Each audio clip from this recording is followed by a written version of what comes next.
예, 오늘은 하나님께 쓰임받는 인생이 됩시다. 그런 주제로 말씀을 전하겠습니다. 어떤 인생이 되자고요? 하나님께 쓰임받는 인생이 되자.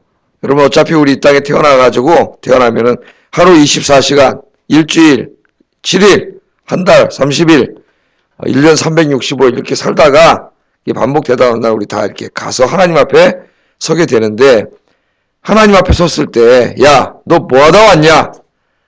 예? 내가 너를 구원해 줬는데 너 뭐 하다 왔냐? 그러면 여러분 하나님 앞에 뭐라고 할 말이 있어야 될 거 아닙니까? 하나님, 제가 부족했지만은 그래도 이 부분만큼은 제가 하나님 열심히 했습니다. 제가 부족했지만 그래도 새벽에 나가서 하나님 주님의 몸 된 교회와 복음을 해서 열심히 기도하다 왔습니다.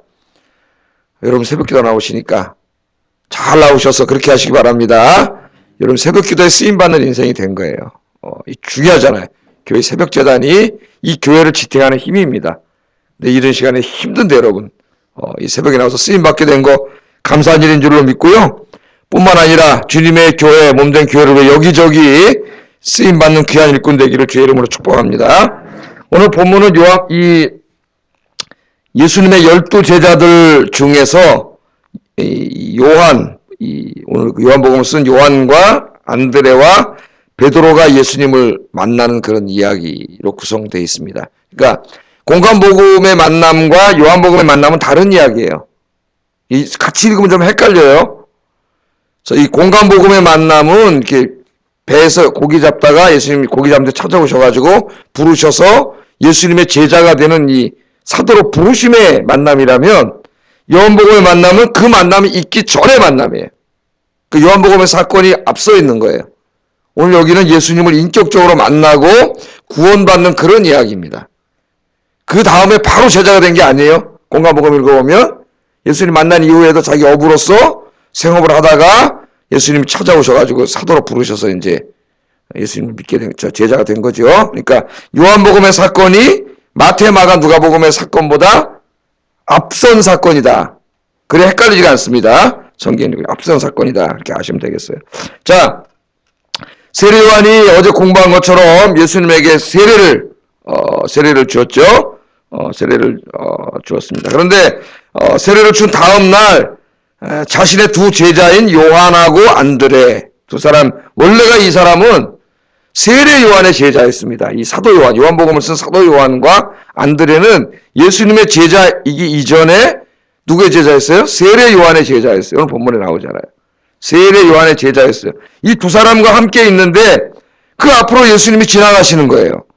그러니까 세례 요한이 예수님 지나가신 걸 보고 자기 두 제자인 요한과 안드레에게 야! 뭐라 그랬어요? 오늘 성경에 보면은 36절로 보겠습니다. 시작. 보라 하나님의 어린 양이로다. 두 사람은 이렇게 있는데 예수님이 지나가시니까 세례 요한이 뭐든 야! 자기 제자들에게 저분이 바로 하나님의 어린 양이셔. 그렇게 가르쳐줬다는 거예요. 저분이 바로 하나님의 어린 양이야. 그렇게 말씀을 했다는 겁니다. 그랬더니 이 두 제자인 요한과 안드레가 자기 선생님의 그 말을 듣고 어떤 반응을 보였어요? 37절에 보면은 두 제자가 그의 말을 듣고 예수님을 따라갔다. 예수님을 따라갔다. 자기 선생님하고 같이 있다가 저분이 바로 하나님의 어린 양이다. 그랬더니 세례 요한을 떠나서 예수님을 따라갔다. 그렇게 오늘 성경이 기록하고 있어요. 여기 따라갔다. 그 말은 그냥 문자적으로 정말 예수님 가시는데 따라간 거죠. 따라갔다는 그런 문자적인 의미도 있지만 신학적인 의미가 여기에 암시되어져 있습니다. 여기 따르다는 말 속에는 두 사람이 앞으로 남은 자기의 인생을 다 바쳐 예수님을 따랐다. 그냥 쫓아가. 그것도 따라간 거지만 문자적인 의미고 신학적인 의미는 이제 예수님이 가신 길을 제자로서 따라갈 사람이 될 거라고 하는 이 의미가 여기 암시되어 있다는 거예요. 사도 요한은 두 사람이 예수님을 따라갔다고 말함으로써 우리의 모든 것을 다 바쳐, 우리 인생을 다 바쳐서 우리가 따라야 할 분은 오직 예수 그리스도 한 분뿐임을 우리에게 강조하고 있습니다. 내가 가진 모든 것을 다 들여서 내 인생 다 바쳐서 따라갈 분은 예수 그리스도밖에 없는 줄로 믿습니다. 자, 이 요한과 안드레는 자기들의 인간 선생님인 세례 요한을 떠나가지고 하나님의 어린 양이신 예수님을 따라가는 거예요. 자, 이제 보세요. 예수님 걸어가시는데 두 사람이 따라오니까 예수님께서 따라오는 걸 보시고 돌아보시면서 뭐라 그랬어요? 따라오니까 두 사람이 막 무엇을 구하느냐? 에? 무엇을 얻기 위해서 나를 따라오느냐? 예수님 그렇게 물어봤더니 요한과 안드레가 그럼 대답을 해야 되잖아요. 뭐 때문에 쫓아옵니다. 대답을 해야 되는데 오늘 성경에 보면은 그 질문에 대답을 하지 않고 오히려 자기들이 더 물어봐요. 예수님 물어봤는데 뭐 때문에 나 쫓아옵니까? 뭐 때문에 나 쫓아오는 거냐? 그랬더니 두 사람이 랍비여 어디 계십니까? 어떻게 보면 동문서답 같은 얘기를 해요. 어디 계십니까? 나 뭐 때문에 쫓아오냐? 그러니까 두 사람이 어디 계십니까? 그랬다면 어디 계십니까? 이게 무슨 말이에요? 왜 쫓아오냐? 그러니까 어디 계십니까? 그랬잖아요. 어디 계십니까? 왜 쫓아오냐? 대답을 해야 되는데 왜 어디 계십니까? 그랬을까요, 여러분? 지금 우리가 예수님을 쫓아오는 이유를 이 길거리 예수님 따라가면서 할 수 있는 그런 말이 아닙니다. 예? 좀 시간을 많이 갖고 좀 예수님께 좀 물어보고 싶은 게 있습니다. 이야기하고 싶습니다. 그러니까 어디 계시는지 좀 가르쳐 주세요. 그럼 찾아가서 뵙겠습니다. 그런 말이죠. 예? 오늘 말씀이 그런 말이에요. 자, 그랬더니 예수님께서 뭐라 그러셨어요? 와 보라. 그러니까 어디 있다고 가르쳐 주고 그리로 찾아와라 이렇게 말씀한 거죠. 와 보라 그렇게 말씀했어요.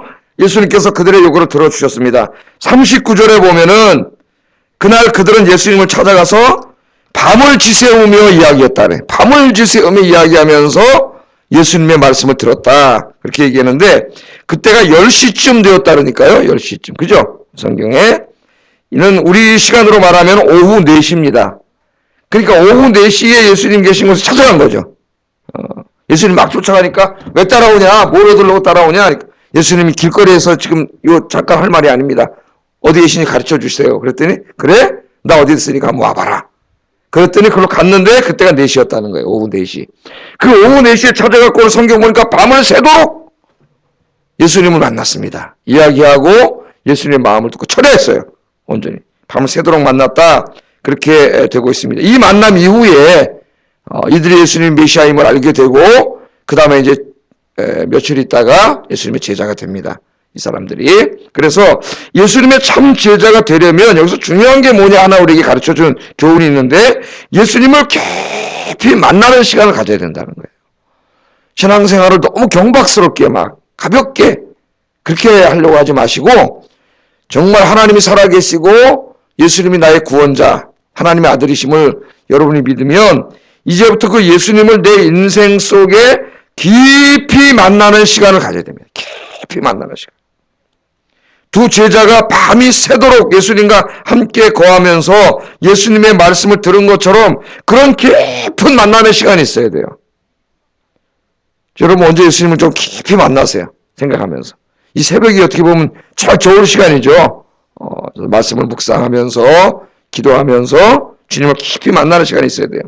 때로는 밤이 새도록 말씀을 읽어보기도 하고 밤이 새도록 기도도 한번 해보고 모든 예배 열심히 참여하고 새벽 예배 드리고 새벽 기도하고 그러면서 말씀과 기도 속에 주님을 좀 깊이 만나는 그냥 예수님 이 정도가 아니라 그 주님이 살아계심을 역사하고 계심을 정말 내 인생과 인격 속에 깊이 만나는 그런 여러분 되시기를 주의 이름으로 축복합니다. 저는 매일 새벽 기도할 때 평생의 기도 제목, 지금도 하는 기도 제목 중에 하나 이거예요. 내가 하나님을 더 깊이 만나게 해주세요. 깊이. 이 기도를 언제부터 하냐면은 제가 한번 말씀드렸죠. 토마스 아퀴나스라고 하는 중세의 그 신학자가 자기 대단한 신학자도 신학대전이라고 하는 방대한 저서를 쓰다가 어느 날 새벽 예배를 집전하다 저같이 가톨릭 신부니까요. 새벽 미사를 집전하다가 놀라운 영적인 체험을 하게 됐다 그랬잖아요. 놀라운 뭔지는 얘기 안 해요. 이 사람이. 그 다음부터 신학책 저술하다 집에 던져버렸어요. 다 안 써버렸어요. 그 전까지는 자기의 이성으로 하나님을 얼마든지 설명할 수 있다고 생각을 했는데 자기 이성으로 하나님 아는 지식을 자랑했죠. 대단한 학자라고. 근데 자기가 체험적으로 하나님을 만난다면 새벽 예배 때 그 집어 던져버렸습니다. 내가 만난 하나님은 내가 이성으로 공부한 하나님 이 지식은 내가 새벽에 만난 하나님에 비하면 이거 지푸라기밖에 안 돼. 집어 던져버리고 그 다음부터 책 쓰는 거 포기했어요. 제자들이 와서 막 왜 안 쓰시냐고 그러는데 다 포기했어요. 나 이제 안 쓴다 그랬어요. 그걸 읽고 말이죠. 제가 그거 참 부러웠습니다. 부러웠어요. 도대체 이 토마스 아퀴나스라고 하는 이 사람이 무슨 체험을 했길래 이렇게 된다. 그래서 그때부터 계속 기도해. 하나님, 제가 새벽에 하나님을 만나되 그냥 피상적인 만남이, 기도도 그냥 피상적인 기도, 그런 게 아니라 정말 살아계신 하나님 앞에 지금 제가 무릎을 꿇고 기도하고 그 살아계신 하나님의 말씀을 묵상하고 읽고 설교 준비하고 그러고 있는데, 여기서 정말 하나님이 살아계심을 정말 좀 특별하게, 스페셜하게, 좀 깊이 있게, 예? 하나님의 역사하심을, 내 곁에 계심을 좀 그렇게 좀 하나님을 만나게 해주세요. 그렇게 여러분도 그렇게 기도하세요. 그래서 하나님과 만남이 깊은, 하나님과 동행하는 여러분 되시기를 주의 이름으로 축복합니다. 그러면 여러분 인생이 변할 거예요. 놀랍게 변할 거예요. 자, 그 다음에 사도 요한은 예수님과 밤을 지새우며 함께 했던 이야기를 마친 후에 자기와 함께 예수님 만났던 안드레 이야기를 합니다. 안드레. 자기 이야기 하면 좀 그렇잖아요. 그죠? 요한복음을 보면 사도 요한이 자기 얘기는 웬만하면 안 해요. 자기 얘기는. 자기가 이제 자기 형제 야고보 전도한 얘기는 거 없어요, 여기. 그러니까 자기 얘기를 하지 않고 누구 얘기를 해요? 자기와 함께 갔던 안드레가 자기의 형제, 그 안드레 형제인 베드로를 전도하는 이야기를 해요. 그래서 우리도 그렇게 하라는 거예요. 그걸 가르쳐 주는 거예요. 자, 안드레는 예수님의 말씀을 통해서 그분이 메시아임을 깨달았습니다. 구약 성경에 약속하셨던 그 구원자, 하나님의 아들 메시아가 찾아 이 땅에 오셨다. 저기 계시는구나. 밤새도록 얘기하다 그걸 깨달았단 말이에요. 그러니까 여러분, 내가 정말 깊이 기도하고 말씀 묵상하는 가운데 있으면 이런 놀라운 진리를 깨닫게 돼요. 그 깨달았어요. 자, 너무나 기뻤습니다. 밤새 얼마나 피곤했겠어요, 여러분. 밤새도록 만났는데, 밤새 초라했는데, 집에 가서 빨리 자야지, 졸려 죽겠는데. 그런데 안드레가 집에 가서 자지 않고 날이 밝자마자 어디로 뛰어갑니까? 오늘 본문에 보면 자기 형제인 베드로에게 달려갑니다. 베드로. 그러니까 이 말씀은 굉장히 중요해요. 예수님을 자기 마음속에 구주로 영접한 사람, 예수님을 만난 사람이 무엇을 해야 되는가를 보여줘요. 우리에게. 41절에 제일 먼저 자기 형제 시몬이 베드로죠. 시몬을 찾아갔다래. 찾아가서 뭐라 그랬어요? 예? 자기가 메시아를 만난 기쁜 소식을 전했죠. 내가 메시아를 만났다. 어제 요한하고 찾아가서 밤새도록 그분의 말씀을 듣고 그분과 밤새도록 교제를 했는데 그분이 바로 메시아야. 구약 성경, 우리의 성경이 예언하고 있던 메시아, 구원자, 하나님의 아들이 지금 여기 오셨어. 너무나 기뻐가지고 제일 먼저 누구에게 뛰어갔어요? 자기 형제에게 쫓아갔어요. 자기 형제에게. 그러니까 내가 예수님을 만나면 이 기쁜 소식을 제일 먼저 누구에게 쫓아가야 돼? 가장 가까운 사람. 쫓아가서 복음을 전했다는 거예요. 그래서 우리들도 누구를 찾아가야 돼요? 가장 가까운 사람. 찾아가서 복음 증거하기를 주의 이름으로 축복합니다. 예. 그러니까 자기가 죄 용서받고 구원받은 게 제일 먼저 떠오르는 사람이 자기 제일 친한 형제고, 이 기쁜 소식, 메시아를 만난 기쁜 소식을 저기 메시아가 계신데 쫓아가서 베드로에게 증거했다. 그래서 여러분, 지금 우리가 세 사람 전도하기 그렇게 하고 있는데 세 사람 이름을 꼭 여러분 기도 수첩에 적어놓고 새벽마다 기도하면서 가장 가까운 사람, 전도할 수 있는 사람 적어놓고 기도하세요. 정말 제발 한번 해보세요. 정말 세 사람 적어놓고 열심히 기도하면서 찾아가서 주 예수 그리스도, 여러분이 만난 예수님을 증거하여 그들의 영혼을 오래 꼭 구원할 수 있기를 주의 이름으로 축복합니다. 오늘도 금요 전도되어 있는데 시간 되시는 분 나오셔서 전도하시기를 주의 이름으로 축복합니다. 마지막으로 살펴볼 사람은 베드로예요. 베드로. 자, 자기 형제 안드레를 통하여 메시아를 만났다. 우리가 어제 만났다. 밤새도록 그분의 말씀을 들었더니 그분이 정말 메시아다. 이 소식을 듣자마자 베드로 성질이 좀 차분한 사람이에요? 급한 사람이에요? 급한 사람이에요. 기질로 말하면 다혈질인 사람이에요. 다혈질. 다혈질은 나쁜 것만 있는 게 아니에요. 시폭발하고 화내고 그런 단점이 있지만 다혈질은 열정이 있고 막 이렇게 사람들이 모이면 분위기를 좋게 만들고 화기애애하게 만들고 뭐 활기 있게 만들고 이런 다혈질의 장점이 있어요. 그래서 이 교회가 부흥하려면은 다혈질인 사람들이 많이 있어야 돼요. 우리 교회는 옛날에 내가 와서 한번 기질 조사를 하니까 다혈질이 한 명도 없어. 한 명 치아자원사를 한 명 나오고 나머지는 다 점액질, 점액질, 우울질. 이분들은 좀 차분해요. 그런 장점이 있어요. 또 점액질, 육질도. 그러다 막 새로운 사람이 오면 막 가서, 반갑습니다. 악수하고, 막 반갑게 맞아주고. 이런 사람이 교회 없더라고, 보니까. 이런 기질을 가진 사람이. 그럼 교회가 상당히 어려워요. 진짜 악수하고 막 반갑고 막 같이 어울리고 막 이런 사람이 있어야 되는. 베드로 같은 그런 사람이에요. 자, 그러니까 베드로 성격대로 그냥 막 헐레벌떡 막, 그래! 그러고 뛰었을 거예요, 막. 배에서도 막 풍당 뛰어내리는데 막 바다로. 예수님이다! 풍당! 그러잖아요, 베드로. 이런 사람이. 그러니까 막 예수님 뛰어가니까 예수님 보니까 저기서 한 사람이 막 헐레벌떡 막 그냥, 뛰어오는 거예요. 예수님 얼마나 기뻤을까요? 자기에게 온 베드로를 보고 예수님 42절에 축복을 하십니다. 42절. 오늘 주님이 여러분에게 이렇게 축복하시기를 주의 이름으로 축복합니다. 42절 읽어보겠습니다. 시작.